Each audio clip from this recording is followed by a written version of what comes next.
nombre de la Universidad Popular Carmen de Michelena, os damos las gracias por acompañarnos esta tarde. La conferencia a la que vamos a asistir versará sobre Clara Campoamor. El 1 de septiembre de 1931 subió a hablar a la tribuna del Congreso de los Diputados una mujer. Era la primera vez en la historia de España que tal cosa ocurría. Era Clara Campoamor y reivindicaba los derechos de la mujer y la igualdad entre los dos sexos. Dejad que la mujer se manifieste como es, para conocerla y para juzgarla. Sin embargo, Clara no debería estar allí. Cuando nació, la esperanza de vida de la mujer española apenas superaba los 30 años. Ella ya tenía 43. Además, hija de una familia de clase media sencilla y donde el padre murió pronto. Sus posibilidades de estudios universitarios eran casi nulas. Pero el 9 de diciembre de ese mismo año, el Parlamento aprobaba la Constitución republicana, que afirmaba la igualdad de los españoles, el derecho al voto para la mujer y otra serie de derechos civiles muy importantes. Al contrario que en otros países, no fue la presión del movimiento feminista quien lo consiguió.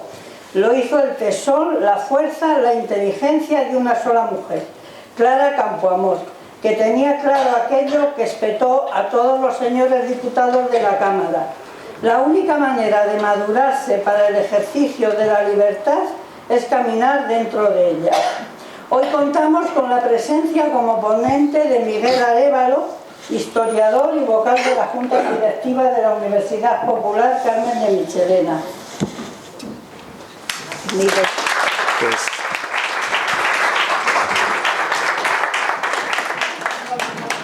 Pues muchas gracias, Celia. Muchas gracias por la presentación.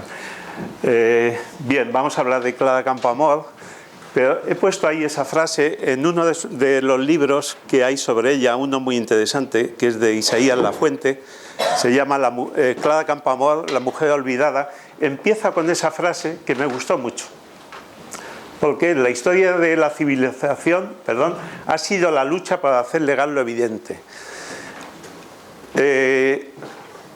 Todo lo que luchó ella, todo lo que consiguió, hoy en día es tan evidente que podíamos tener el peligro de no darnos cuenta del mérito que tiene esta mujer. Y es por eso que lo he puesto. Bien, para intentar valorar como siempre que hablamos de hechos históricos, hechos o personajes históricos, vamos a intentar situarnos en la época en que ella tuvo que andar, moverse y enfrentarse a la vida. Ella nació en 1888 y en esos momentos la mujer, el hombre y la mujer estaba sometido a los tres códigos normales, el de penal, el de comercio y el código civil. En el caso de la mujer habría que decir que no es que estuviera sometida, es que estaba sometidísima y humillada y vejada por ellos.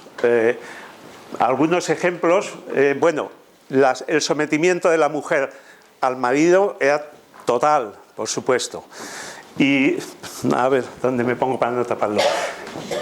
Él, movía el dinero, sus ingresos y tal. Llegaba hasta el punto de que si ella tenía un comercio, en el momento de casarse tenía un comercio, es uno de los múltiples ejemplos que se pueden poner, porque lo tenía de sus padres o por lo que fuera.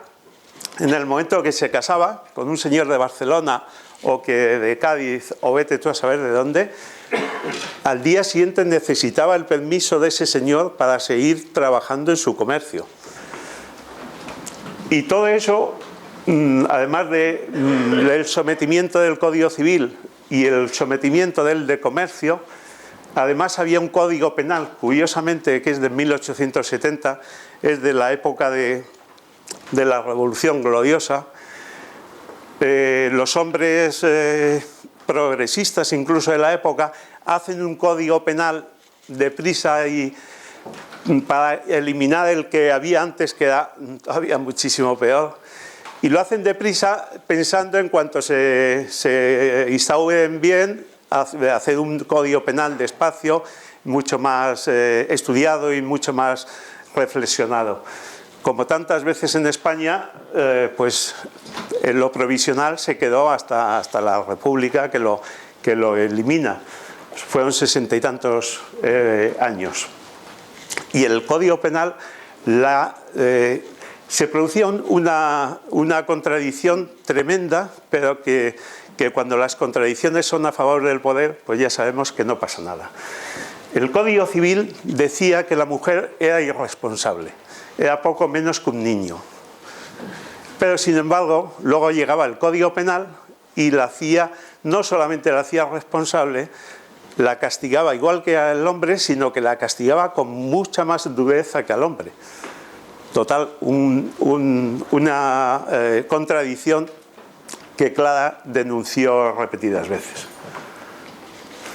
Bueno, esto es sobre la educación. La educación en su época de las niñas, de la mujer, pues era una educación, pues ahí he puesto un simple ejemplo. En un momento dado, Clara, niña, viene tan contenta a su casa porque se ha aprendido esto de memoria y viene tan contenta. Y, en fin, bueno, es pues lo que se enseñaba entonces a las niñas en el colegio, que el estudio de la ciencia sin la doctrina cristiana, pues nada, no es nada, es humo y vanidad, que lo que hay que aprender es calceta, hacer el corte de camisa, el coser, la plancha y tal. Todo eso es lo que ensancha de verdad la instrucción de la mujer. La máxima, en el fondo, ¿qué se pretendía con la enseñanza a la mujer? Pues hacer primero unas buenas hijas, después que se convirtiera en una buena esposa y por último que se convirtiera en una buena madre. Sumisa. Evidentemente tanta sumisión y tanta humillación tenía que llegar un momento en que la mujer despertara un poquillo. Se tarda en despertar, pero en el siglo XIX, en la segunda mitad, tenemos dos mujeres excepcionales. La primera es Concepción Arenal. Bueno, todos habréis oído esa frase tan estupenda, lo de abrir escuelas y se cerrarán cárceles. Bien, y todos habréis oído seguramente la famosa anécdota de que estudió vistiéndose de hombre en la Facultad de Madrid.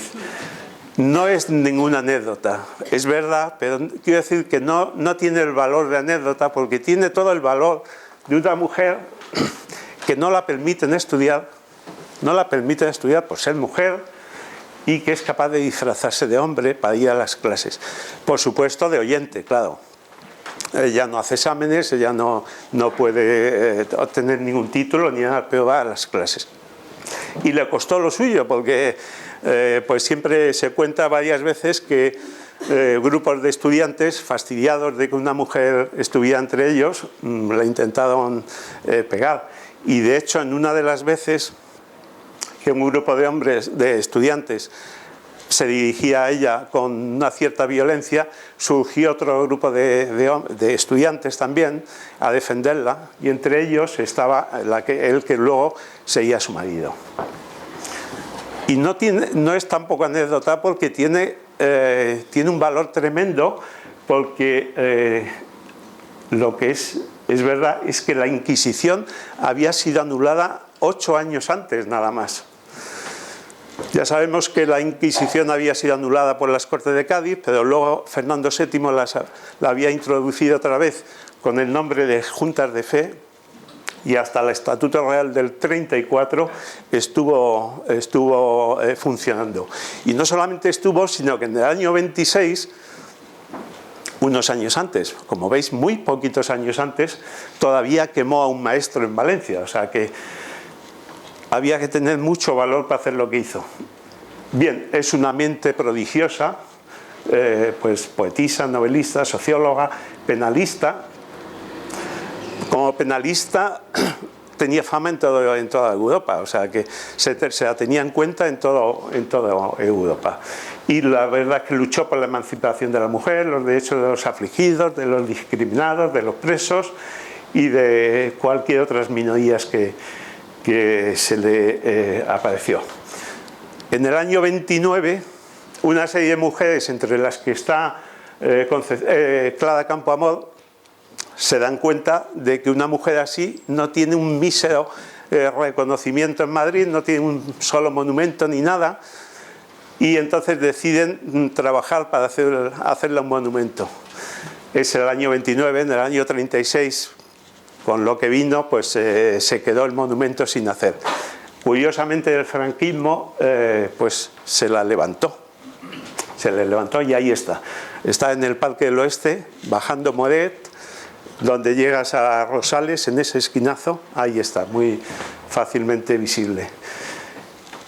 Concepción Arenal fue fuente de inspiración, tuvo una gran influencia sobre todas estas grandes mujeres, entre ellas desde luego, y lo reconoció constantemente Clara Campoamor. La otra grande de la época es un poco más tardía, pero todavía es segunda mitad, en buena parte del 19, es Emilia Pardo Bazán, que es también gallega. Y con Rosalía de Castro, las tres, curiosamente, hay un lejano parentesco, las tres. Pero, en fin, pues es otra mente privilegiada, novelista, periodista, ensayista, crítica literaria, poeta, dramaturga, traductora, editora, catedrática, conferenciante. ¿Qué no hacía esta mujer? Pues tampoco pudo estudiar. Es otra autodidacta porque no pudo estudiar, porque no tenía posibilidad la mujer de estudiar.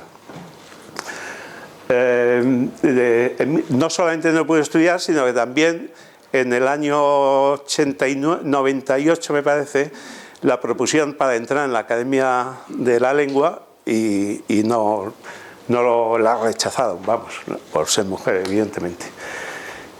En el 89 denunció en la Sorbona la situación de la mujer en España.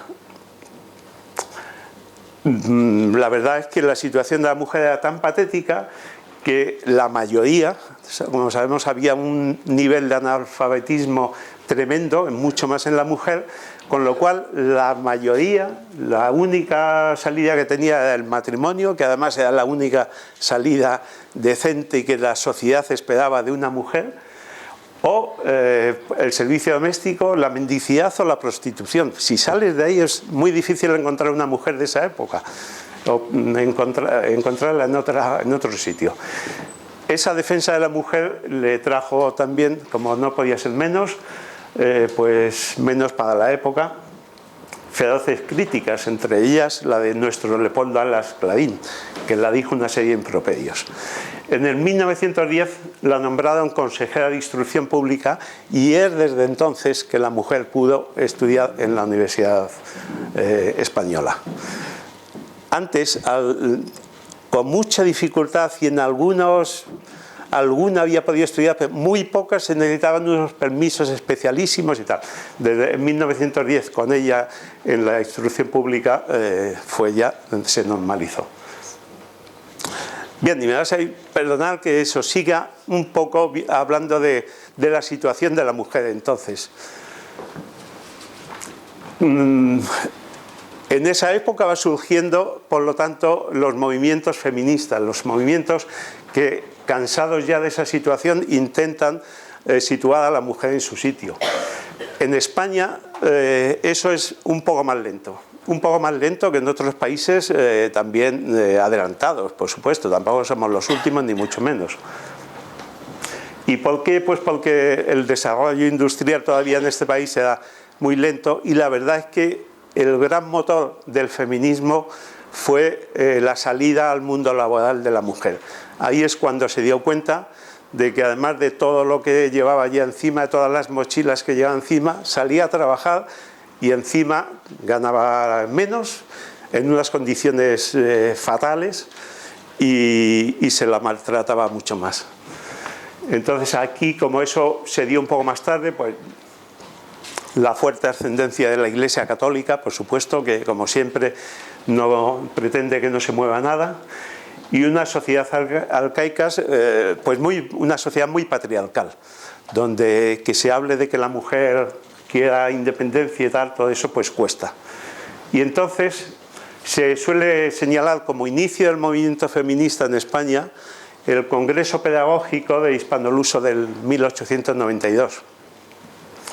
Es un congreso muy interesante donde hay unos 2.500 delegados, más o menos, y de los cuales casi 500 son mujeres, que te llama la atención, pero bueno, como es la pedagogía, la enseñanza, es una de las pocas cosas donde se había ido permitiendo que la mujer, se veía factible que la mujer estuviera ahí, igual que en la enfermería, igual que bibliotecaria, igual que auxiliar de oficinista o en un comercio y tal. Y entre ellas, y además destacando en todo el congreso, vienen a destacar estas dos grandes mujeres. Las dos lo que están hablando y están diciendo es que la mujer necesita tener una educación asimilable a la del hombre, una formación que la capacite. Pero hay una diferencia entre ellas. Ellas se llevan bien, pero tampoco es una gran relación, porque no se entienden en la manera. Pardo Bazán, que era realmente una condesa, está convencida de la necesidad de educar a la mujer, pero ella tenía una concepción, sus estudios eran más anglosajones, había leído a Kant, a Stuart Mill, y por ejemplo ahí se ve, ella traduce un libro muy interesante de Stuart Mill sobre la situación de la mujer, que se publica en Londres, pues no sé, en 1869 o algo así, y ella la traduce y se publica aquí en 1892-93. Esa es la diferencia que hay de una zona a otra. Pero bien, ella estaba imbuida de ese concepto individualista de la cultura anglosajona. Entonces ella pensaba que la mujer debía de verse como mujer individual, debía estudiar, formarse y salir a la vida, pero individualmente, de forma individual. No entendía que una filosofía tuviera una repercusión práctica, social. Mientras que Concepción Arenal, que era una mujer que venía más de la Ilustración, había leído mucho y admiraba mucho al padre Feijóo, que como sabéis ya se habló aquí hace tiempo, era un hombre muy interesado en formar al pueblo, que en su época estaba todavía mucho más analfabetizado. Entonces ella estaba convencida de que esa educación tenía que redundar en la sociedad. Es decir, que esa falta de educación de la mujer era consecuencia de que es un ser social y que era consecuencia de la pobreza, de la desigualdad, de la prostitución y todo esto. Y que entonces la mujer es un ente social que tiene que dentro de la sociedad empezar a entregar lo que sabe, su formación y sus posibilidades para que sea la sociedad entera la que se vaya enriqueciendo. Ahí lo pongo, que decía Pardo Bazán que lo que doña Concepción Arenal pide principalmente en interés de la colectividad, lo pedimos otros principalmente en interés del individuo. El problema es que pensar que en aquellos tiempos la mujer, dicho así, individualmente se pudiese formar era demasiado difícil. Bien, todo eso va haciendo surgir un feminismo, pero que todavía es un feminismo en España muy débil y sobre todo con poca resonancia política. Es un feminismo preocupado por temas sociales, por la situación de la mujer en sus aspectos más sociales, civiles, y con muy poca impronta todavía. En las primeras décadas del 20 es cuando ya empiezan a surgir propuestas que son bastante heterogéneas, pero que ya tienen una cierta consistencia colectiva, y desde luego en esas formas heterogéneas hay que tener en cuenta pues la clase social, las creencias religiosas y la ideología política para ver los distintos movimientos. Perdón.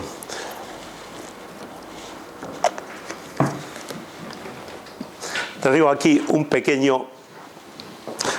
pequeña clasificación del feminismo. Supongo que el movimiento feminista es muy complejo, muy dinámico, y más de una me podría decir muchas cosas sobre ello.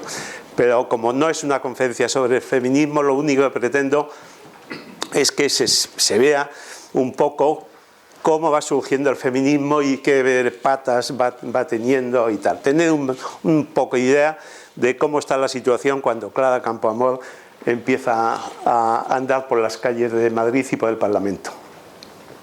Bien, un feminismo conservador católico que ya más prácticamente es eso, un maternalismo cívico. La Iglesia se enfrenta desde el primer momento al feminismo, no quiere ni oír hablar del feminismo. Lo que pasa es que llega un momento en que se da cuenta que eso es irreversible, y entonces la mejor forma de atacarlo es metiéndote dentro e intentar, a través de algunas asociaciones como la Acción Católica Femenina, que fue la que más éxito tuvo, pues frenar a la mujer. Te doy 2 cosillas y quédate ahí, que sigue siendo la mujer, el ángel del hogar, la jefa de la casa, pero nada más, y no pides más. Con eso además pretendía frenar los movimientos socialistas, sindicalistas que están surgiendo en la época. Y desde luego, aunque algunas asociaciones pedían ya el derecho al voto, lo que no pedía ninguna es la participación política de la mujer. Luego un feminismo un tanto conservador, no sé si te tapo, Lola. Que lo que buscan es un feminismo, pues que eso, conservador. Lo que buscan es la equiparación civil, hasta cierto punto también. Lo que buscan es más que en lo civil la mujer tenga otra situación, desde luego. Exigen la reforma del Código Civil y el penal, pero siguen viendo en la maternidad el fin primordial y último de la mujer. La AME, la Asociación Nacional de Mujeres Españolas, llegó a ser la más numerosa e importante en los primeros tiempos. Redactó un ambicioso programa de 36 puntos, pero nunca incluyó ni la laicidad ni el divorcio. Eso le sobrepasaba. Aún así, el declararse independiente de la Iglesia y pedir esas cosas, pedir una cierta salida de la domesticidad, de la casa, de la mujer, pues le ganó muchos ataques de la Iglesia.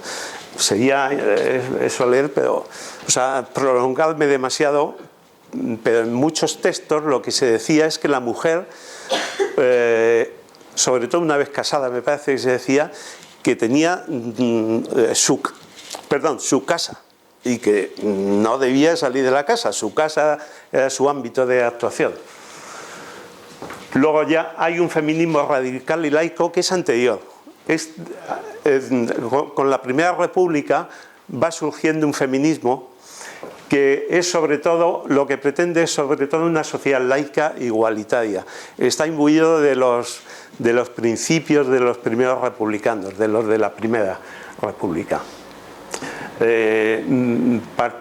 Son partidarias del progreso, de la educación del pueblo para ello, como único camino para ello, y defendían desde luego una instrucción femenina que se equiparase a la masculina. Lo que pasa es que cuando llega, ellas están muy imbuidas de la laicidad, y hay una discusión muy fuerte que se da en esa época sobre el clericalismo y el anticlericalismo, motivado por la influencia que tiene todavía la mujer, la Iglesia en los asuntos del Estado. Pero cuando llega la Primera Guerra Mundial y empieza la mujer a salir al mundo laboral y tal, ese tema se queda en segundo término y ya se van apagando. Y le sustituyen otro movimiento feminista republicano, pero que ya lo que luchan ya son por los derechos políticos. Ya pretenden derechos civiles, sociales, pero también políticos. Y ya pretenden del voto, son sufragistas. Surgen así el Liceo, un club sumamente interesante. Ahí están metidas muchas de las grandes mujeres de la época. Mujeres, eso sí, todas burguesas, como podemos entender, que eran las únicas que tenían formación para formar parte de todo eso. Ahí dieron conferencias Federico García Lorca, Unamuno, Ortega y Gasset, me parece, un montón de ellos, de todos los grandes. Y le pidieron a Benavente, que ya sabemos por dónde iba el hombre, le pidieron que diera una conferencia. Y se negó diciendo que él no daba conferencias a tontas y a locas. La Unión Republicana Femenina de Clara, que la funda ella en el año 1931, con la idea de ir formando a la mujer en los ámbitos políticos. La Asociación Femenina de Educación Cívica y un montón de ellas que van surgiendo. Y luego, por último, un feminismo obrero, socialista y anarquista. No nos podemos detener ya mucho más. Surge, por ejemplo, en el 33, la AMA, que la dirige Dolores Ibargüi, tiene mucho éxito, fue la más importante en su momento de la época. Y, como sabemos, ahí no había contradicción, porque Marx y Engels ya habían dicho que la explotación de la mujer era otra explotación, además de la explotación del hombre por el hombre. Lo que pasa es que decían que solamente se podría eliminar esa explotación cuando se solucionase la explotación del hombre por el hombre, es decir, la sociedad socialista. Y las mujeres libres, vinculadas a la CNT, que también tuvo bastante éxito. Aunque aquí tenía el problema de que sus teóricos, al contrario que Marx y Engels, no estaban muy por el feminismo. Proudhon escribió contra el feminismo, contra la igualación de la mujer, y además las dos mujeres más importantes del anarquismo español, dos mujeres impresionantes también, que condenadas por ser anarquistas evidentemente, Teresa Magnier y su hija Federica Montseny, las dos no estaban tampoco muy por la lucha específica del feminismo. Bueno, antes ya, por lo tanto, en España ya había habido algún país que había conseguido el voto, muy pocos, y en España incluso se había solicitado en 5 ocasiones de alguna forma el voto, pero siempre eran votos muy condicionados para municipales, para mujeres casadas, para mujeres con patria potestad o para mujeres con no sé cuántos años y tal. Y ya me vais a poner que, perdonad, mejor dicho, que sitúe ahí de fondo la bandera de la República, porque en las primeras décadas del siglo XX lo que se produce es un proceso completo de modernización en todos los campos, de la cultura, de la economía, de la ciencia, y todo ello, de hecho se le llama, como sabéis, la edad de plata de la cultura española. Y Maribel me recordaba antes que incluso en el tema de la mujer evidentemente sería una edad de oro. Pues en el 31 España contaba con una élite de intelectuales, pero es que había literatos, científicos, maestros, artistas, matemáticos, químicos, físicos, tantos que tuvieron que salir desgraciadamente en el 39 y que han llenado las universidades de varios países y han dejado la impronta por muchos años en muchos países. Todos esos, buena parte, además de darse la circunstancia de que en un país tan analfabeto como España todavía se juntara una pléyade tan grande de gente de ciencia, de gente del saber, además, ¿qué iba a decir? Se me ha ido un momentillo lo que iba a decir. Ah, sí, es que la característica es que además son intelectuales, son gente del saber que se compromete con la República. que se compromete con ella, la considera el único régimen consentido en España en ese momento y con el avance de la sociedad, y por eso es la República de los Intelectuales que decía Zoín, y eso es lo que hace que surja, que estalle, que sea su momento de esplendor de toda esa pléyade de gente. Y es por eso que me he permitido el fondo republicano. Pero también se hablaba, desde un otro lado un poco menos, se hablaba de la Belle Époque, se hablaba de la mujer nueva. Hay montones de escritos sobre la mujer nueva que estaba surgiendo en ese momento. Mujer nueva que efectivamente pues es una mujer burguesa. Incluso, como sabéis, salió alguna deportista en España, en este país. Parece increíble que en el año 20 o 19 por ahí hay una gran tenista española, ¿no? Lili Álvarez y alguna más. Bien, pero lo que no nos han dicho y lo que no cabe entender es que ese proceso de modernización se produzca sin la mujer. Siempre se ha hablado y se dice como un proceso donde una serie de hombres estupendos pues nos llevan a un punto culmen de la cultura y del arte y tal. Pero ¿y qué pasa con la mujer? No se puede entender un proceso como ese tan general sin la mujer. ¿Y qué pasa con la mujer? Pues que está silenciada y olvidada. No olvidada por casualidad, sino, ya podéis, olvidada con todas las intenciones, claro. Efectivamente tenía que haber puesto Mariel edad de oro, entonces, porque uno va a las enciclopedias y estudia la generación del 98, estudia la generación del 14 y estudia la del 27, que son las de la época, y no encuentra una mujer. No encuentra una mujer. Incluso hoy en día, que ya las enciclopedias están jubiladas, te vas a internet y si como pongas la generación del 98, la del 14 y tal, te siguen saliendo todos esos grandes nombres, grandísimos hombres, nombres de hombres.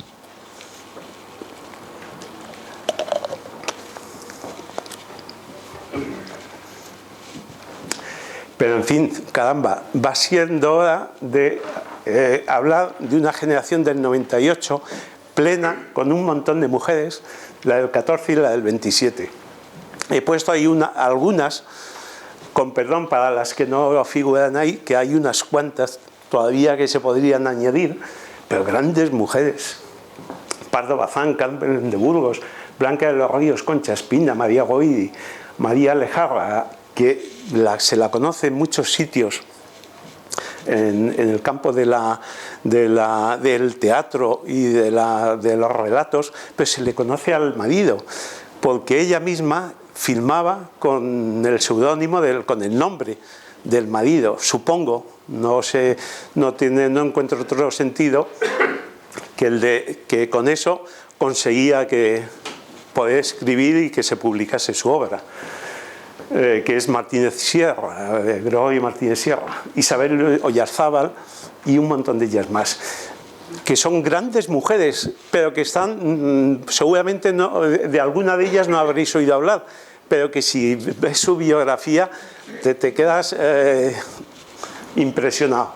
La generación del 14 con Clara Campoamor, María de Maeztu, Carmen Badoja, Victoria Kent, Zenobia Camprubí, Margarita Nelke, María Blanchard, Sofía Blasco, un montón de ellas. Y la del 27, que la pongo en otro tono, porque bueno, ya me sobrepasan un poco a Clara Campoamor, pero estuvieron con ella y en la época muchas moviéndose.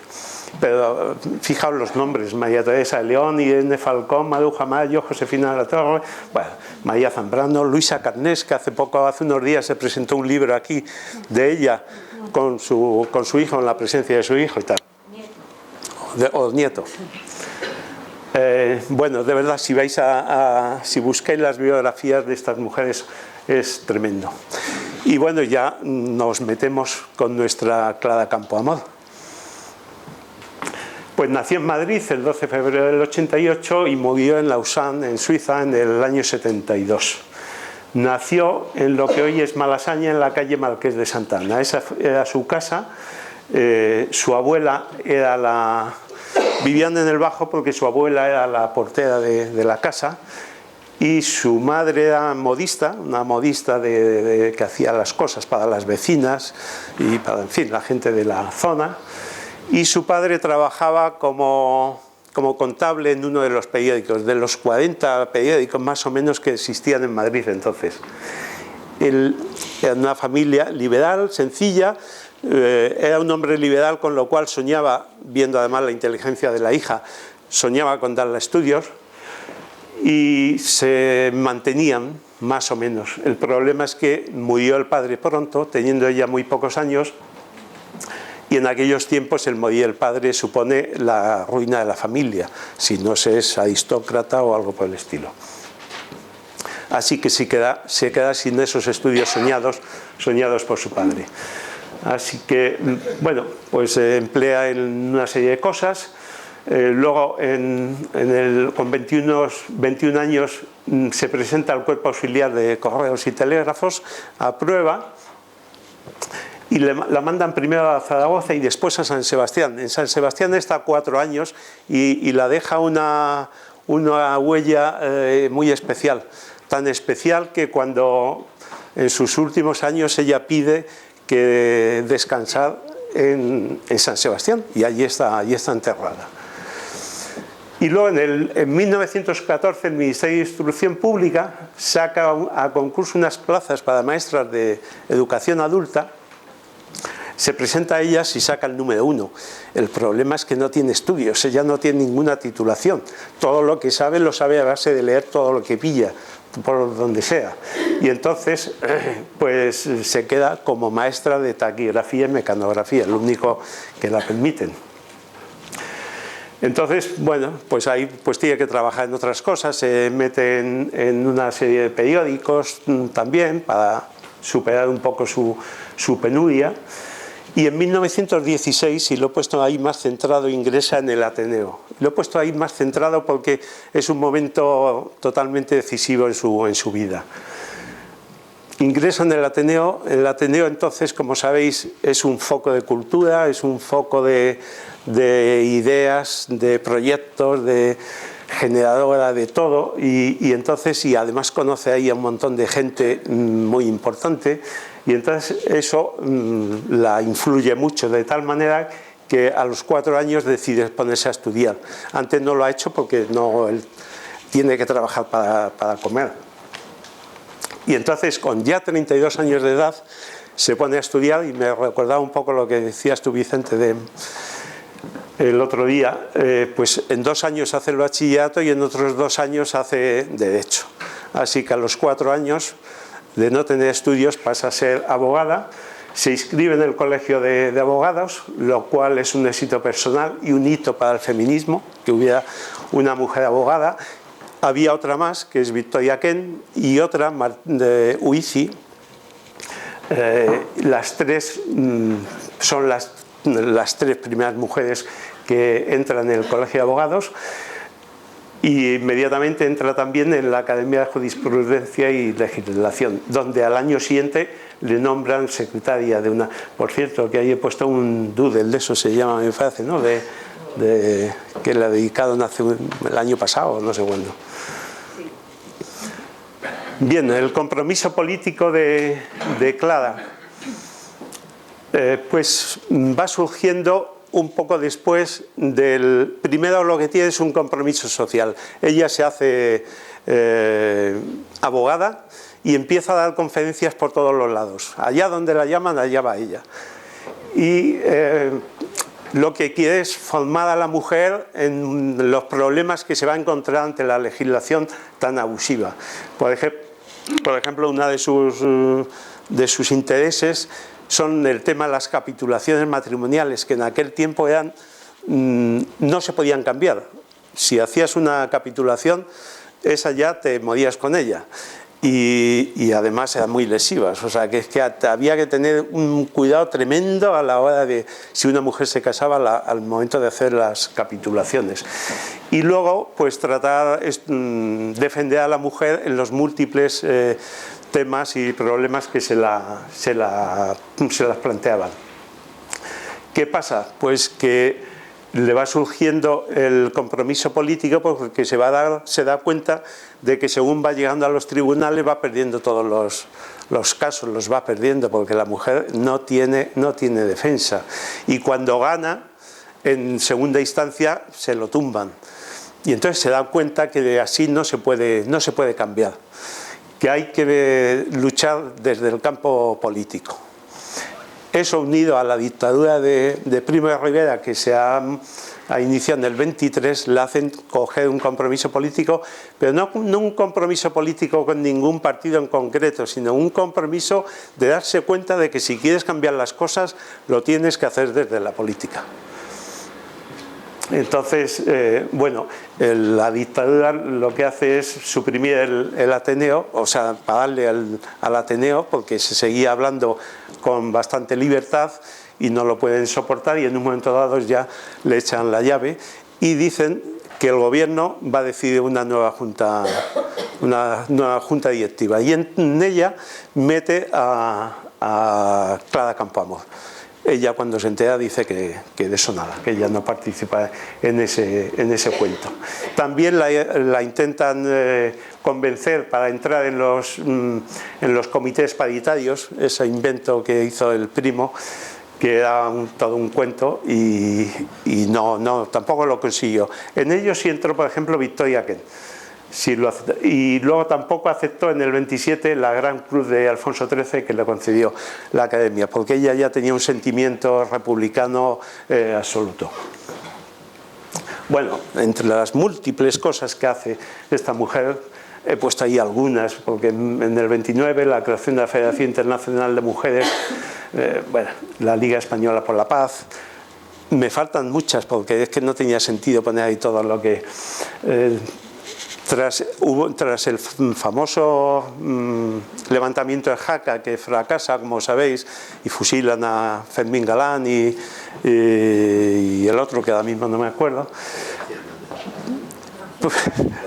García Hernández, efectivamente, pues entre los presos está su hermano, su único hermano. Ella no tenía más que un hermano, Ignacio, y republicano también, activo, se encuentra entre los presos y decide defenderlos. En el 31, ya con la República, funda la Unión Republicana Femenina, luego hablaremos en algún momento de ello, y el 1 de septiembre pronuncia en la Cámara su primer discurso. Es la primera vez que una mujer habla en un Parlamento español. Al día siguiente coge un tren y se va a la Asamblea de la Sociedad de Naciones, donde hablaba también. Y en el 33 forma parte de la sección española del comité, en fin, muchas cosas. Echamos otra vez, nos volvemos al inicio de la República, y se ha instaurado el 14 de abril y el 8 de mayo ya sale un decreto del gobierno provisional que rebajaba, era una ley electoral, una norma electoral que rebajaba la edad electoral a 23 años y hacía elegibles a las mujeres y a los curas. Por ahí, de hecho, por eso el decreto de las faldas, extraño maridaje. Pero sin embargo negaba el voto, o sea, podía ser diputada pero no podía votar, no estaba capacitada. Se justificaban diciendo que no se podía hacer el censo electoral, que no era posible hacer un censo de mujeres en poco tiempo. Bien, en mayo del 31, en ese mismo mes, Acción Republicana, el partido de Azaña, se constituyó en partido político, que hasta ese momento no lo era, y Clara, que estaba en él metida desde el año 29, ocupa uno de los 25 puestos del Consejo Nacional. Cuando llega el momento de las elecciones, Acción Republicana se mete en una coalición y dentro de la coalición no tiene más que 2 puestos en Madrid. Y cuando Clara Campoamor le dice a Azaña que ella quiere presentarse por Madrid, le dicen que Azaña la va dando vueltas, o sea, largas, y no se lo dan. En vista de que ya no se lo dan, el Partido Radical de Lerroux le ofrece su candidatura para ir primera en la lista por Madrid. ella, que ya digo que tiene un compromiso político, pero no tanto de un partido, dado que el Partido Radical defiende todo eso, el derecho al voto femenino, el derecho de la mujer a decidir sobre su maternidad, la ley de divorcio, la ley de los derechos de los niños, la investigación de la paternidad, algo importantísimo en la época, y la abolición de la pena de muerte, no tiene ningún problema en efectivamente presentarse por dicho partido. Y tiene éxito y sale elegida. La votan 52.700 hombres, porque la mujer no había podido votar en esas elecciones.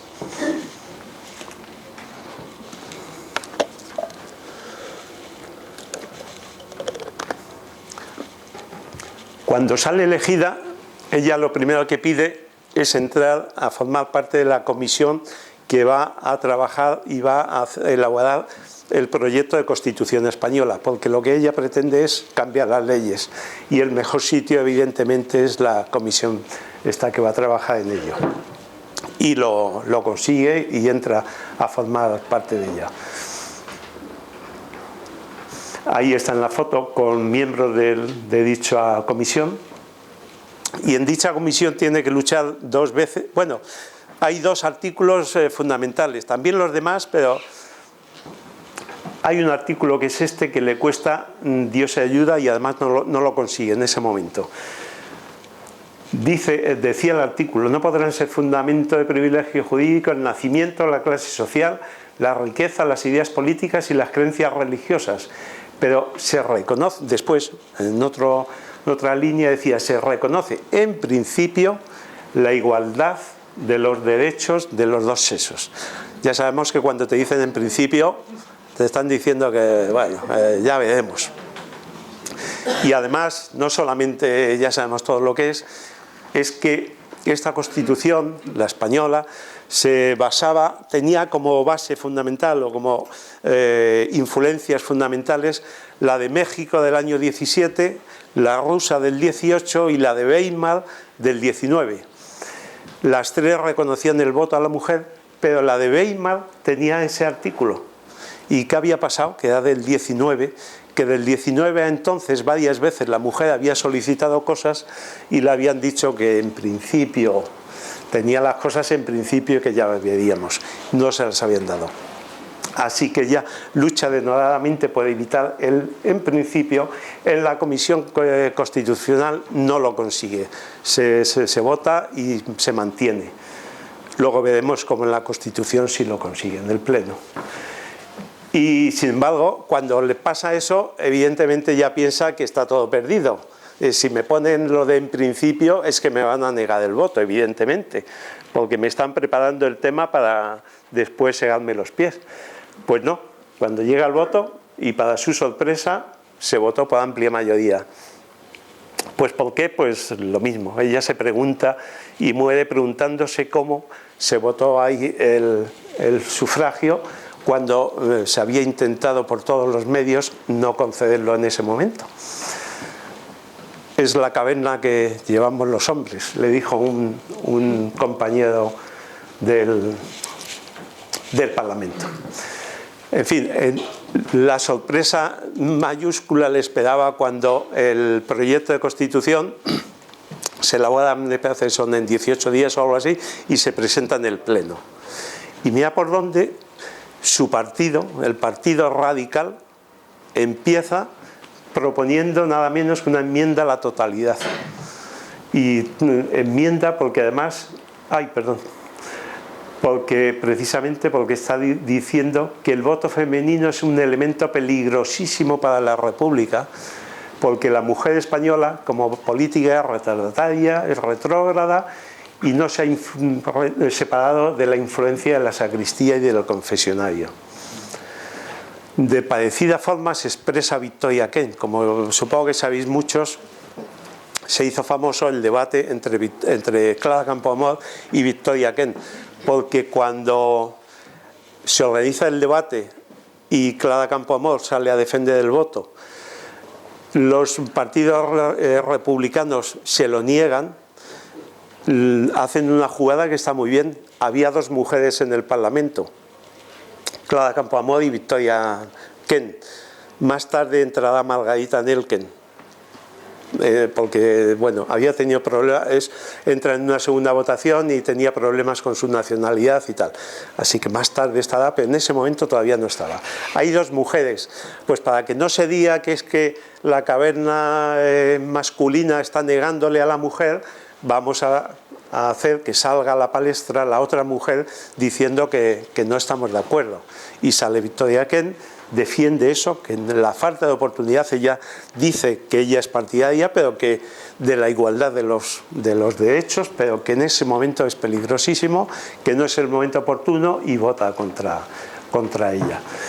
Todo ello provocará pues en la prensa y en la gente y en el vulgo pues comentarios, ya os podéis imaginar, de todo tipo, ¿no? Si hay dos mujeres solas y no son capaces de ponerse de acuerdo, porque pasará cuando haya 50 y tal, como si los hombres se pusieran de acuerdo, ¿no? Bueno, entonces hay una serie de argumentos cuando se empieza a argumentar en contra, y salen una serie de argumentos, no sé si calificar de interesantes. Interesante a mí me resulta el hablar, si acaso, de ellos.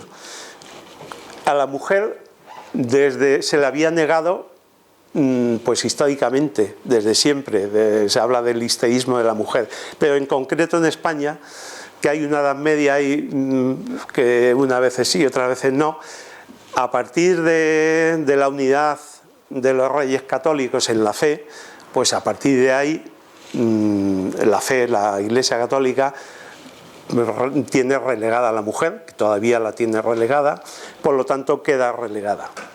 Y a partir de ahí siempre.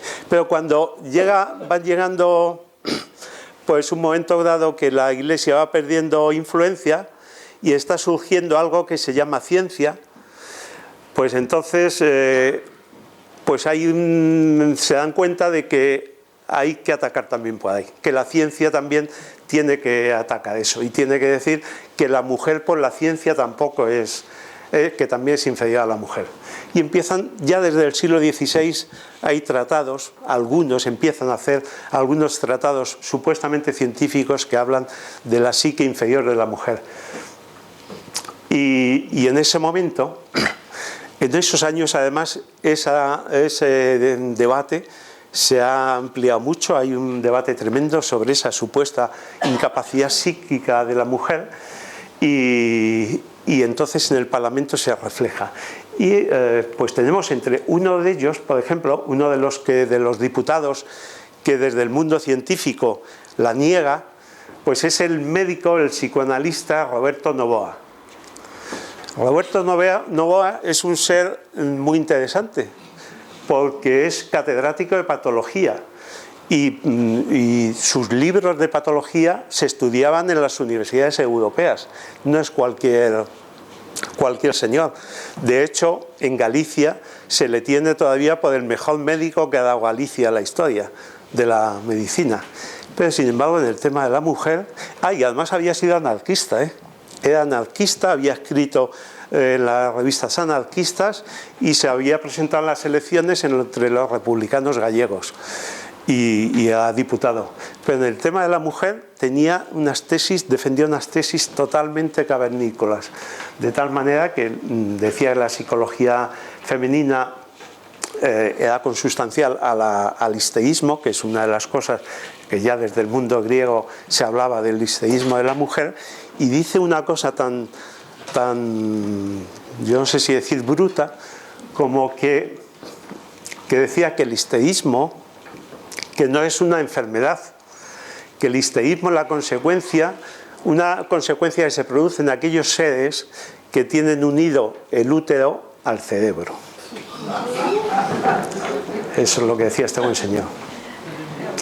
Bien, el 1 de octubre fue el gran día del liceísmo masculino, porque ahí tuvo que volver a salir, ahí tuvo un discurso que se podrán leer en todos los sitios, si buscas en internet sale el discurso completo del día 1, y fue el día del liceísmo masculino porque las cosas que dijeron fue un poco de todo.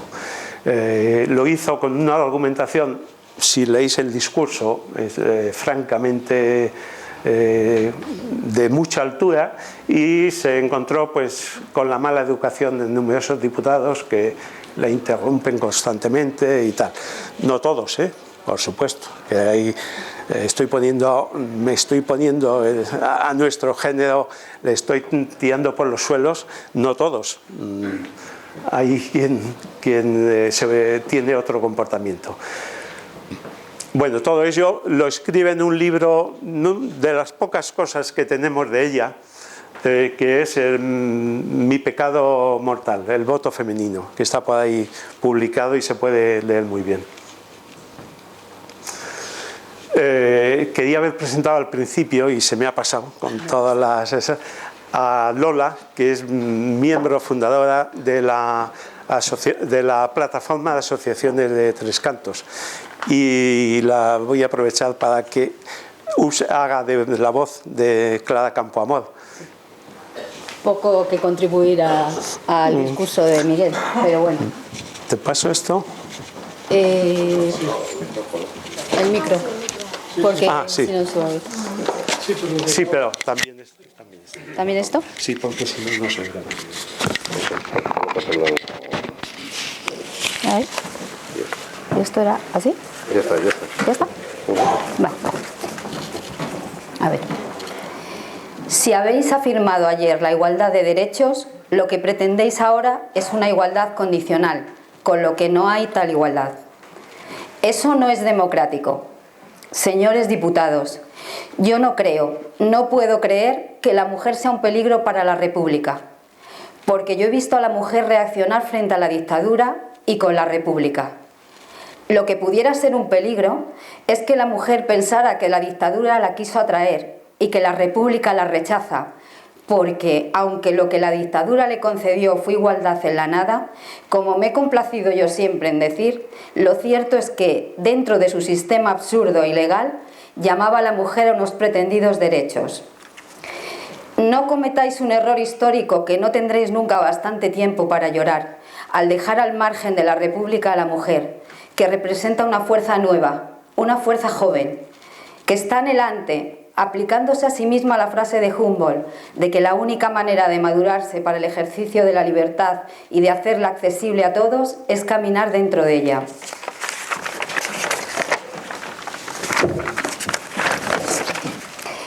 Ni mi actuación anterior a la... ¿Este no? No. Perdona el baile. Pero en fin, la propuesta fue por fin votada, quedando más tarde como el artículo 36, con la siguiente redacción. Los ciudadanos de uno y otro sexo mayores de 23 años tendrán los mismos derechos electorales conforme determinen las leyes. Pero hubo gente, eso quedó, con lo cual quedó como artículo 36, pero hubo gente que no se dio por vencida y, por sorpresa, presentó más tarde unas disposiciones transitorias. Hubo 3 intentos, uno de ellos de Victoria Kent, que al final aceptaron fundirse en una sola, defendida por un tal Peñalba, y que fue votada, y que de haberse aprobado, claro, habría eliminado otra vez el voto. El resultado, como veis, fue 131 en contra de esa disposición y 127 a favor. O sea, se quedó el artículo como estaba, pero por 4 míseros votos. Bien, la República, que iconográficamente, si os fijáis, si os acordáis, siempre se representaba con el rostro de una mujer joven. Pues al final lo que hizo fue, a través de la Constitución, llevar a la mujer a una serie de avances tremendos, a base de transformaciones legislativas que la incorporaban en diversas esferas. Me estás diciendo que no. Ya, gracias. Bueno, en esa incorporación tendrá una importancia decisiva Clara Campoamor, pero absolutamente decisiva, sobre todo en el voto. Desde luego el voto sería impensable si no hubiera estado y seguramente en las demás. He puesto ahí los principales artículos que afectaban a la mujer y que se movió en ellos. El artículo 25 atacaba y eliminaba la famosa frase del "en principio", porque ahí en el Pleno sí lo consiguió eliminar la frase del "en principio". Y ahí ya entre los motivos de fundamento de privilegio jurídico ya estaba que no podía ser el sexo, y por lo tanto la otra línea sobraba.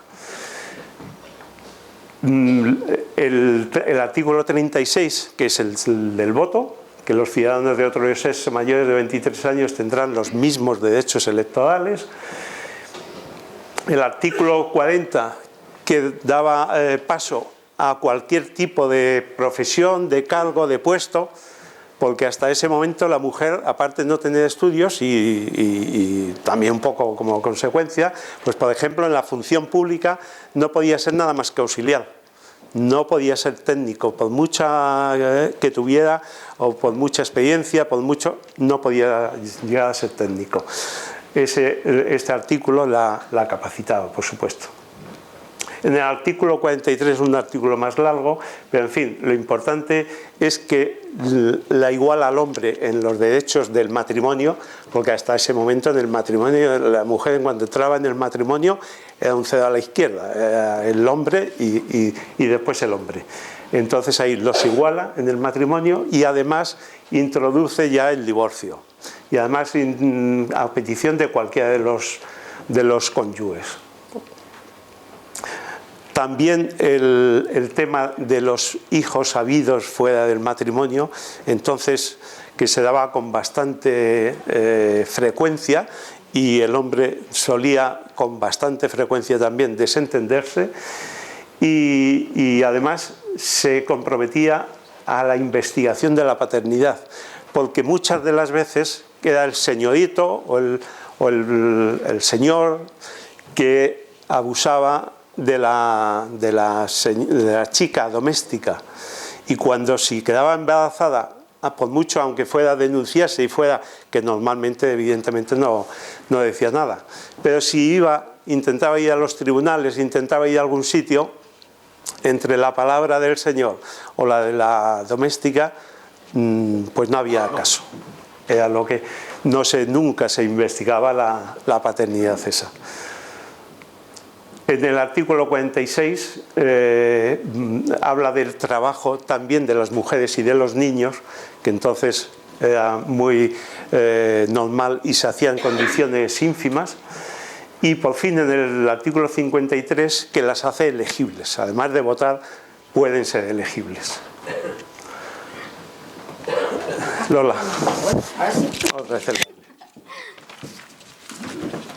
A ver.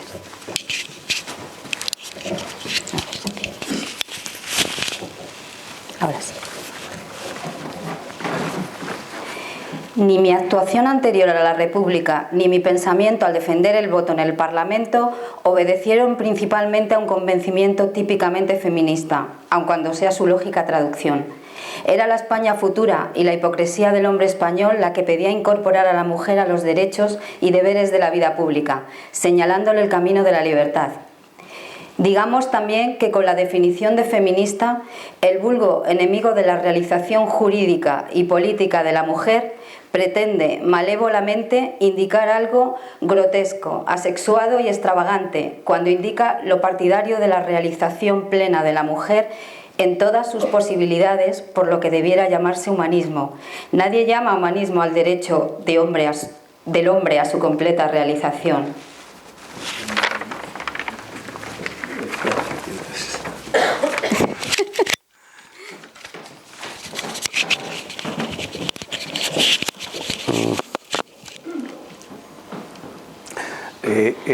En esto, yo esto, pues me dolía el pensar que todavía eso del feminismo se sigue viendo un poco así, ¿no?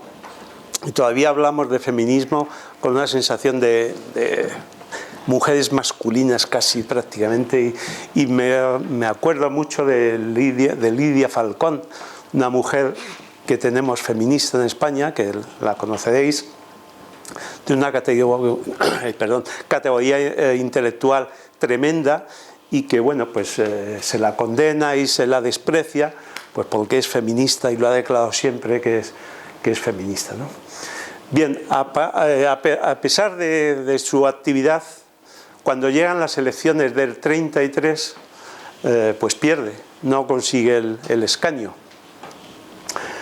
Con lo cual, después del debate donde le habían dicho de todo y que el voto femenino era peligrosísimo para la República, pues ya podéis imaginar lo que la viene encima cuando en el año 33 no solamente no consigue ella, tampoco lo consigue Victoria Kent, sino que además ganan las derechas. Es decir, ¿veis? Nos habéis traído el voto femenino y ahora nos ganan las derechas, nos gana la Iglesia. No era verdad, no era verdad. Ella, en una carta al periódico El Heraldo, se lo demuestra que no. La sirvió de muy poco la demostración, porque el odio y la inquina la persiguió ya toda su vida. Pero demostró como en 26, 27 provincias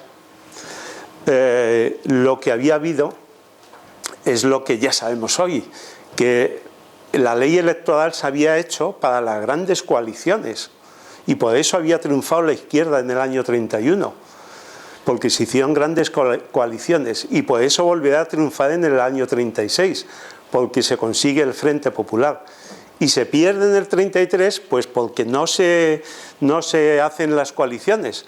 Y ella demuestra como en 26 o 27 provincias ganó la izquierda, pero diluida en un montón de partidos, mientras que la CEDA y el Partido Radical, que ahora ya van con ellos, pues ganan. Unidos, la derecha, pues gana. Así que no es el voto femenino el que hizo perder las elecciones del 33 a la izquierda.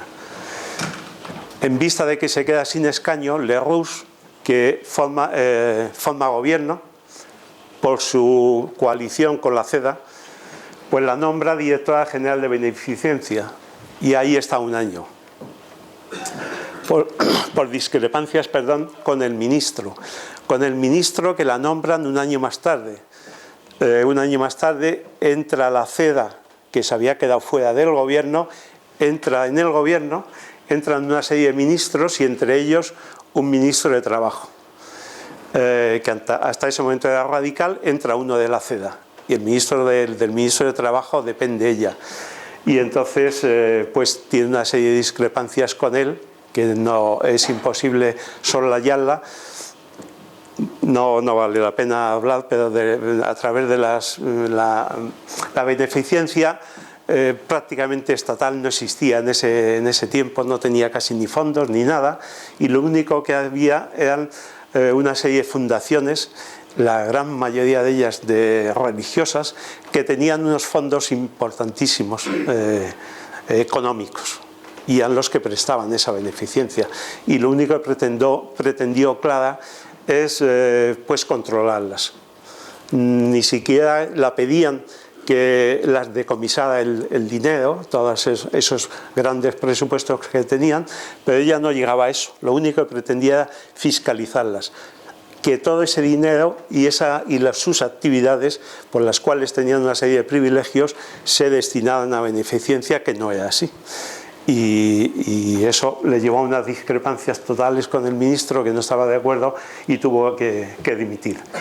Se produce la rebelión de Asturias y Clara marcha a Oviedo para el tema de los niños, de los muertos de los rebeldes y tal, del movimiento obrero que se había rebelado en Asturias. Y vuelve a haber unas discrepancias serias con el ministro, porque la manda el jefe del Estado, Lerroux, y él, como ministro, le dice que de eso nada, que va a ir allí pero a hacer otra cosa, que no tiene nada que ver con el tema de los niños, sino a hacer una serie de informes que den lugar después a endurecer más el Código Penal y hacer una represión más fuerte contra los levantados. Ella se niega, claro, va allí, estudia, ve lo que hay, y ve que no hay más que mentiras por parte del gobierno, que se dicen una farsa de mentiras una tras otra, y yo no sé.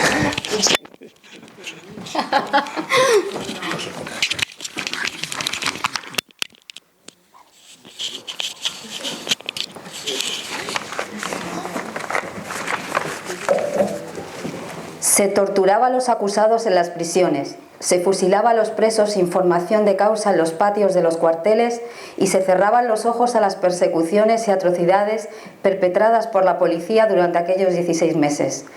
Hubo solo 3 ejecuciones oficiales, ¡cuánta clemencia! Pero hubo millares de presos y centenares de muertos, torturados y mutilados. Execrable crueldad. He aquí el trágico balance de una represión que, de haber sido severa, pero legal, limpia y justa en sus métodos, hubiera causado mucho menos daño al país.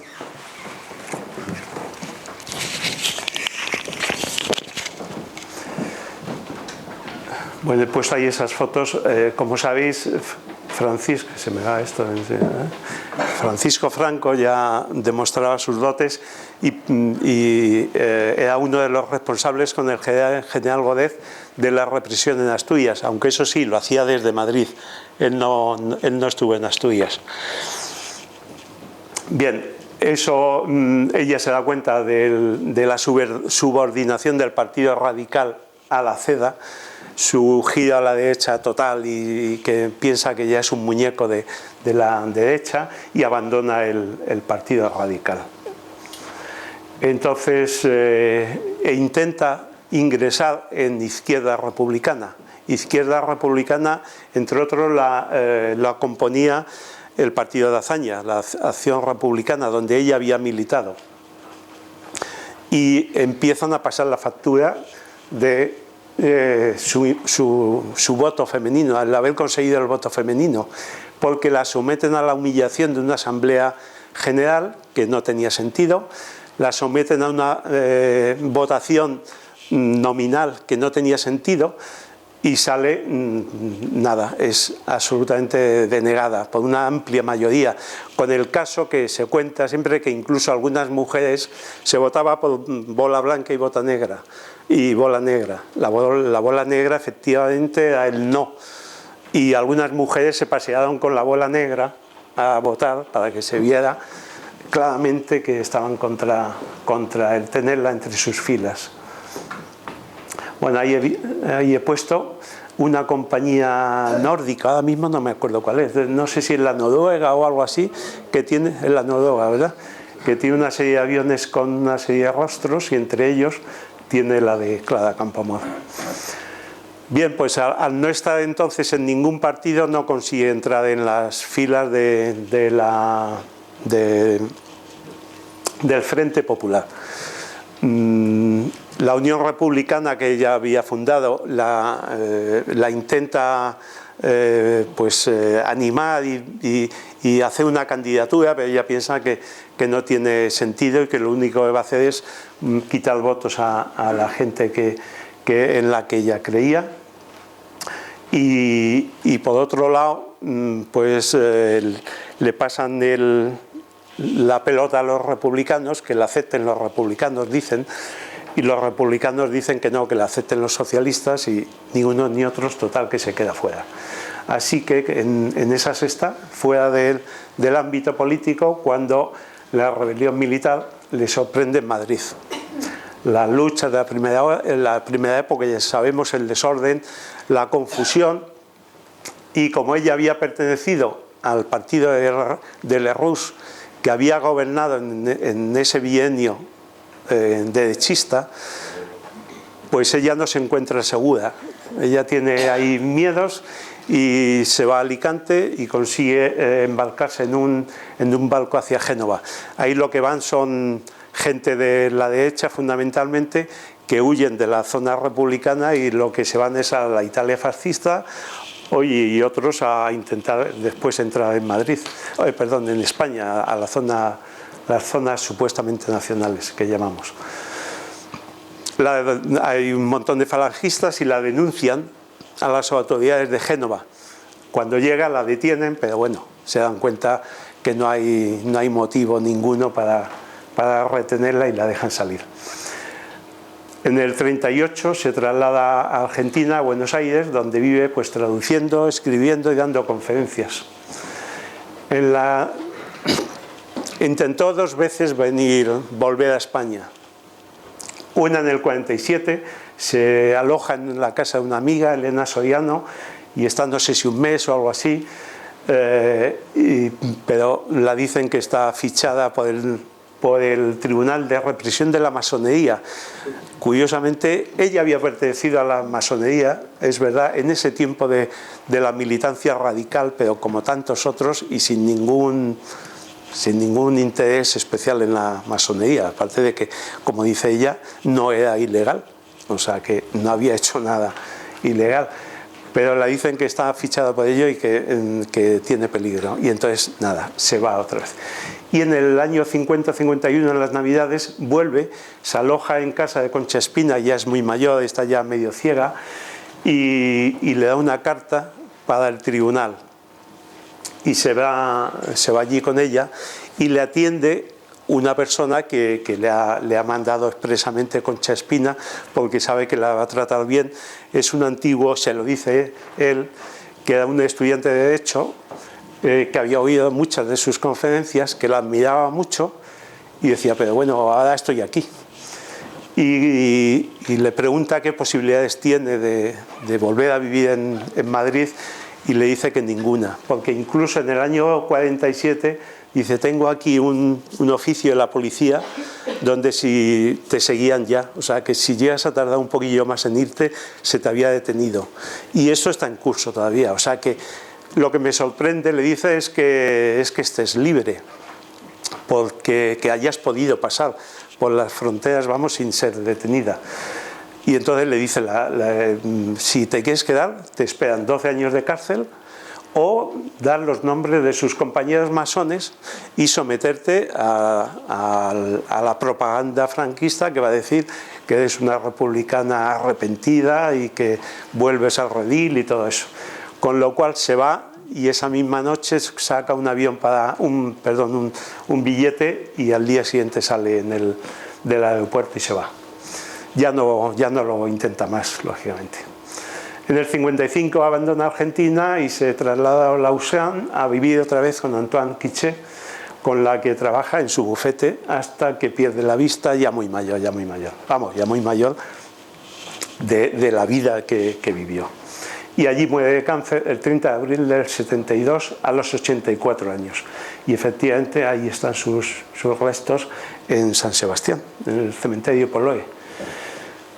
Nos han quedado pocos escritos porque hay algunos y muy interesantes, hay algunas conferencias suyas, luego está el libro del voto femenino y yo mi pecado mortal, muy interesante también, pero la inquina que despierta a esta mujer pues llega hasta este punto, ¿no? En algún momento el Ayuntamiento de Madrid la levantó ese monumento que está en la Plaza de las Comendadoras, enfrente, o sea, ahí está el Conde Duque.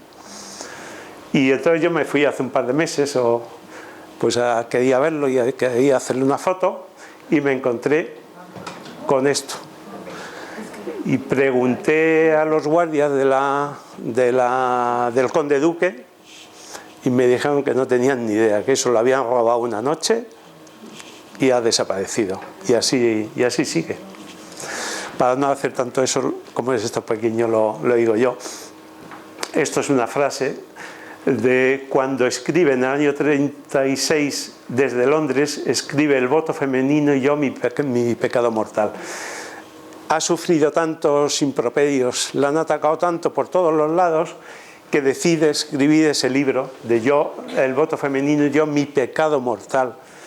Y dice eso, espero que después de oír en silencio durante 5 años clamores apocalípticos no se juzgue desorbitado mi pretensión de hablar yo también. Ahí da su versión de los hechos, evidentemente.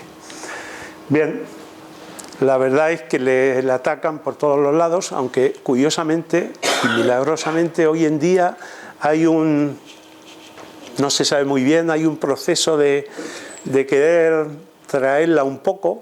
La derecha, increíblemente, le oyes al aquel hombre que no me acuerdo, uno de los asesores de Rajoy, que dice que cómo la izquierda se puede apropiar de esta mujer, una mujer como ella de derechas.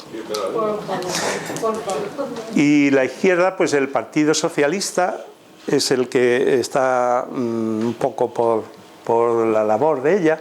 La verdad es que nunca militó en el Partido Socialista, pero sí, lo que sí es verdad es que el voto femenino se aprobó porque el Partido Socialista siempre estuvo a favor, con destacadas ausencias como Indalecio Prieto, que la dijo de todo, y alguno más. En fin, la derecha, el caso es que nunca la absolvió de ser republicana, pertenecer a la masonería, contribuir a traer el divorcio o haber querido fiscalizar las fundaciones privadas, la mayoría de ellas religiosas. Y la izquierda no le perdonó el haber sido traído en ese momento el voto de la mujer, que siempre ha pensado que condenó a la República. De hecho, el gobierno en el exilio de la República tampoco quiso saber nada de ella. La verdad es que Clara no se adscribió nunca a ningún partido. Si se metió en el radical fue porque tuvo la ocasión ahí de influir en la legislación, que es lo que ella pretendía, cambiar las leyes para cambiar este país. Y lo que sí se sintió fue republicana. De hecho, bueno, ella lo que decía siempre es que ella se sentía primero ciudadana, después mujer y después republicana. Ciudadana porque ella no era feminista de lucha todos los días, de salir a la calle. Ella era feminista porque no entendía cómo un ciudadano, por ser mujer, tenía que estar tan relegado. Tenía que estar y estaba. Luego se sentía mujer, evidentemente, y luego republicana, que lo dijo en muchas ocasiones, consideraba que era el único sistema lógico de gobierno con los avances de la humanidad. Entonces, república siempre. Clara Campoamor, pese a su modesta extracción, acabó representando los valores positivos del liberalismo burgués. No es una revolucionaria. Clara Campoamor no es una revolucionaria en lo social. Lo que intenta y lo que luchó toda su vida fue por la equiparación de la mujer al hombre. Y lo que tenía también muy claro era la democracia, características de la democracia. Pero sus valores, ella venía de un cristianismo, de un catolicismo lógico en la época española de que hablamos. Concepción Arenal era una mujer profundamente católica también, y por lo tanto no es, y lo dice claramente, no es una revolucionaria. Creía desde luego en las instituciones democráticas y en la ley, y confiaba en el conocimiento como motor del progreso y de la superación de las injusticias. Así que aquí hay más cosas sobre las cosas que consiguió, pero es demasiado ya meternos con ellos. Muchas gracias.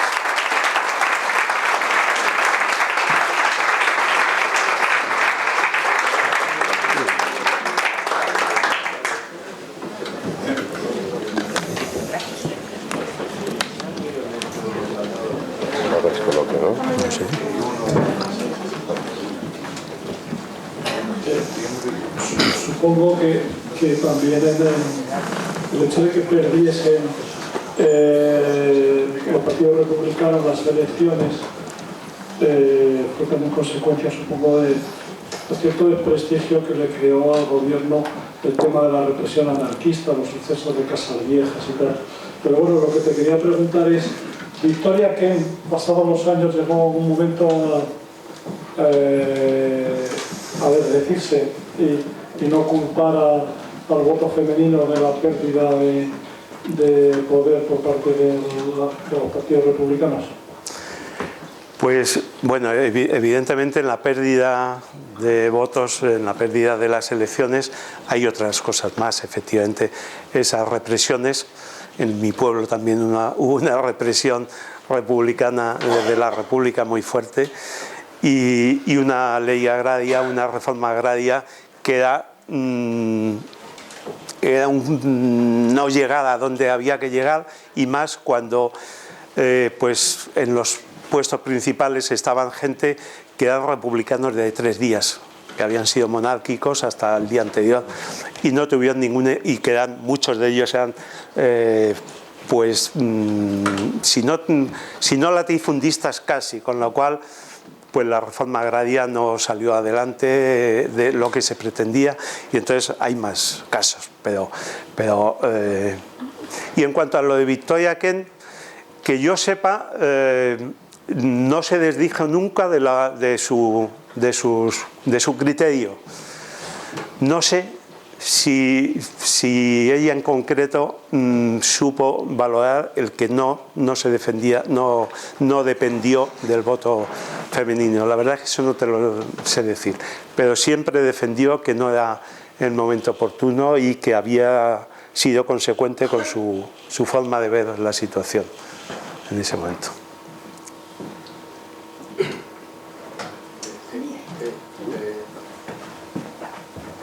Hombre, Nicole, ¿cómo no? ¿Cómo no me va a preguntar Nicole? Hola, yo quería saber si, como fue la primera mujer a entrar en el Congreso, si hay una placa o algo para recordarla. Y si no lo hay, ¿cuándo lo van a poner? En principio no lo tenemos previsto. En principio, ya está dicho todo ahí. Creo que hay una cierta ahora movimiento de poner una foto suya por ahí y tal. Pero bueno, en principio está en estudio. Sí, Carlos. Sí, es verdad que ha sido una mujer olvidada, en gran modo, por la cultura española, excepto en la enseñanza. Hay cientos de institutos que llevan su nombre en España. En Madrid no se puede poner el nombre de un instituto en la misma ciudad, de dos institutos con el mismo nombre en una ciudad, pero lo hay en Madrid, en Leganés, en Móstoles, en toda España se ha puesto a muchos centros el nombre de Clara Campoamor. Lo digo como anécdota porque en algunos ámbitos sí se ha reconocido. Sí, es verdad. Lo que pasa es, de hecho, Elías Lafuente lo titula La mujer olvidada, y a mí lo de la mujer olvidada no me gustaba mucho, porque incluso, si acaso, sería mujer olvidada, una más de las tantas mujeres olvidadas. Lo que pasa es que efectivamente desde el triunfo del PSOE ya digo que el PSOE siempre ha querido llevarla un poco a su redil y traerla un poco a colación. No, el nombre de los institutos sí. Lo decide el claustro, el consejo escolar. Ya. El consejo escolar en cada centro lo deciden. Sí. Se decide. Bueno. No es el gobierno de turno. Bueno, los enseñantes que sois muy leídos y la habéis leído un poco más a Clara Campoamor, pero la verdad es que si preguntas a la gente, todo el mundo ha oído de Clara Campoamor, pero yo creo no mucho que más. Lo que pasa es que hay más profesoras que profesores. También. La enseñanza era eso, uno de los pocos campos donde a finales del 19 y principios del 20 la mujer podía caminar por ello, con muchas cortapisas y tal, pero bueno, podía caminar un poco. Miguel. Sí. Miguel, buenas tardes. Muchas gracias. Hola Vicente, gracias. Preciosa conferencia. Yo quería hacerte dos preguntas relacionadas. La primera es si Clara Campoamor tuvo a lo largo de su vida alguna relación relevante con la Institución Libre de Enseñanza. Y la segunda, si la Institución Libre de Enseñanza tuvo también algún papel o alguna preocupación específica sobre la incorporación de la mujer en igualdad con el hombre. Pues si tuvo alguna relación ella exacta y muy directa, ahora mismo no recuerdo. Creo, posiblemente no, pero evidentemente la Institución Libre de Enseñanza, donde se refleja mucho en Concepción Arenal, y Clara Campoamor no deja de decir en sus escritos que ella bebe de Clara Campoamor, de Concepción Arenal. Concepción Arenal era muy amiga de los krausistas. Filosóficamente no estaba con ellos, pero en los temas pedagógicos estaba totalmente de acuerdo con la Institución Libre de Enseñanza. Y la Institución Libre de Enseñanza sí tuvo que ver mucho luego en ese cierto florecimiento de la mujer. Muchas de esas mujeres que hemos ido contando ahí, de las generaciones, pues muchas de ellas pertenecían a la Institución Libre de Enseñanza. Muchas de ellas habían estado en la residencia de señoritas, que María de Maeztu fue su directora además un montón de tiempo. En fin, todo ese movimiento un tanto burgués de florecimiento de la educación femenina o avance de la educación femenina está muy ligada a la Institución Libre de Enseñanza. ¿Tenías por ahí? Sí, yo quería comentar que respecto a la cuestión del reconocimiento de Clara Campoamor en el Congreso de los Diputados, existe un busto suyo en el recibidor de uno de los edificios del Congreso de los Diputados, no en el principal. Pero desde la semana pasada, desde el 8 de marzo, ese busto se ha trasladado a la sala del escritorio del edificio principal, que es una de las salas con más visibilidad, puesto que es en las que se hacen las ruedas de prensa, y está en estos momentos en un lugar destacado desde el 8 de marzo de 2017 en la sala del escritorio del Congreso de los Diputados. Bien, es bueno saberlo y es bueno que se le reconozca.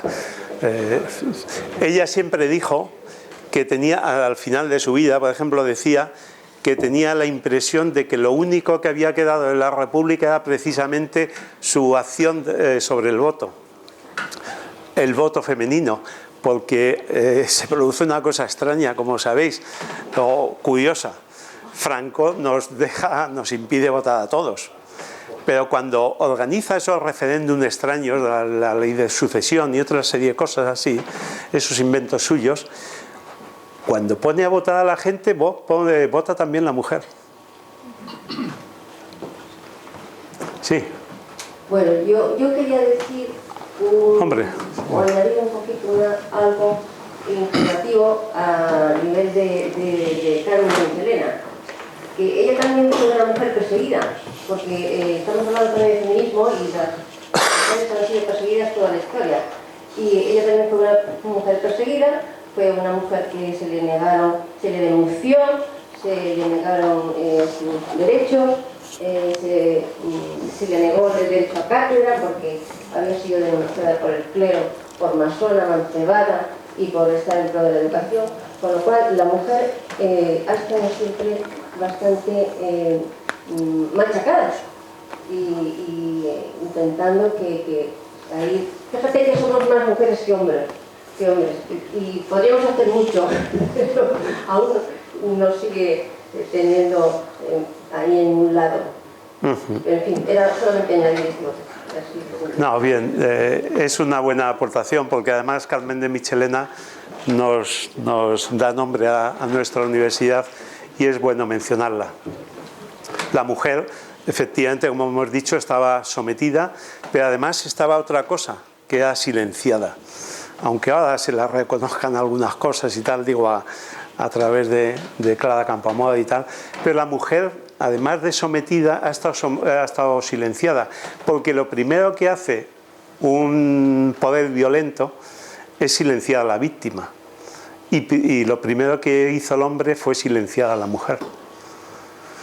Y yo, bueno, he despedido alguna cosa el otro día, hablando de lo voy a repetir, a lo mejor algunos ya lo han oído, hablando de la vieja leyenda hebraica del Talmud, que dice que la primera mujer de Adán no fue Eva, fue Lilith, pero Lilith no estaba ni mucho menos dispuesta a someterse a lo Adán, y se prefirió volverse a los alvéolos de la tierra, ¿no? Y entonces aparece en el paraíso Eva, la sumisa y astuta Eva.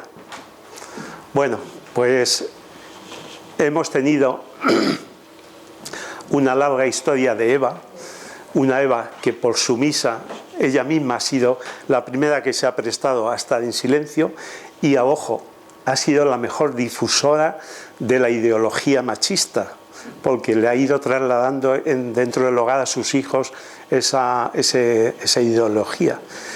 Y va siendo hora de que todos, la sociedad, nos demos cuenta que ganamos mucho más con Lilith que con Eva.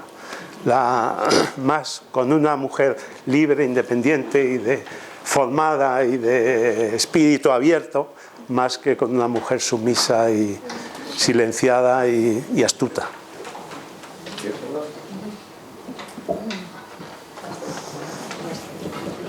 Bueno, pues muy bien. Gracias, Miguel. Vamos a hacer entrega de un diploma. Que no nos dijiste que para ella es una compañera.